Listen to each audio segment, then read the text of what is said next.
చిత్తూరు జిల్లా బైరెడ్డిపల్లి మండలం పెద్ద చెల్లారుగుంట గ్రామ పంచాయతీ కుమ్మరుగుంట గ్రామము. నా పేరు సుబ్రహ్మణ్యం. నేను 5వ క్లాస్ చదువుతున్నప్పుడు ఇంకా ఇప్పటి వరకు 103 సార్లు పాము కాటేసింది. అప్పుడైతే 6 నెలలకి సంవత్సరానికి అట్లా కరుస్తుండే. ఇప్పుడు 2014 ఇంకా అమావాస్య పాడ్యము, పౌర్ణము పాడ్యము అట్లా టైంలో ఏడన్నా కరుస్తుంది.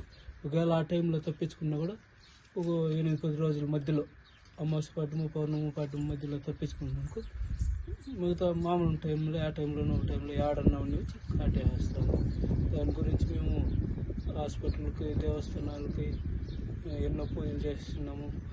నాగదోషం పూజలు, కాలశ్రీ పూజలు చేసుకొచ్చినాము. మేము చేసిన ఎవరి దగ్గరికి పోయినా నాకు ఈ పాము కాటు ఎందుకు జరుగుతుంది అని చెప్పే మానవుడే లేకుండా అయిపోయింది. మేము చాలా ఇబ్బందుల్లో ఉన్నాము. నాకు 2 పిల్లలు, ఒక అబ్బాయి ఒక అమ్మాయి. మా అమ్మ వయసు అయిపోయింది, ఆ అమ్మ కష్టపడలేదు.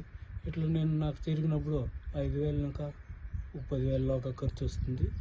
అట్లా నెలకు నెల ఇట్లా జరుగుతూ ఉంది. కాబట్టి మాకు జీవనం జరిగేది కూడా చాలా కష్టంగా ఉంది. మమ్మల్ని గవర్నమెంట్ ఆదుకొని ఏమన్నా ఆర్థిక సాయం చేయాలని కోరుతున్నాను సార్.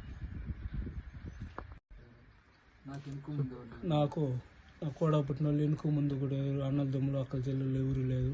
నేను 6 నెలలు బిడ్డప్పుడే మా నాయన కాలం అయిపోయినాడు. మా అమ్మే కూలీనాలు చేసి నన్ను 10th వరకు చదివించింది.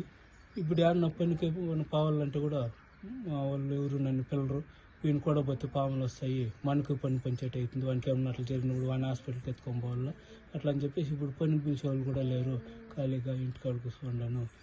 ట్రీట్మెంట్ చేసుకొని వచ్చేది అప్పులు చేసుకొని మొన్న డ్వాక్రా లోన్లో 1,40,000 వస్తే ముందు అప్పులు చేసిన వాడికి 10,000 ఇవ్వాల్సిన వాళ్ళకి 5,000 అట్లా ఇచ్చి కొంచెం అప్పులు పెట్టుకున్నాం. ఇంకా కొంచెం అప్పులు ఉన్నాయి.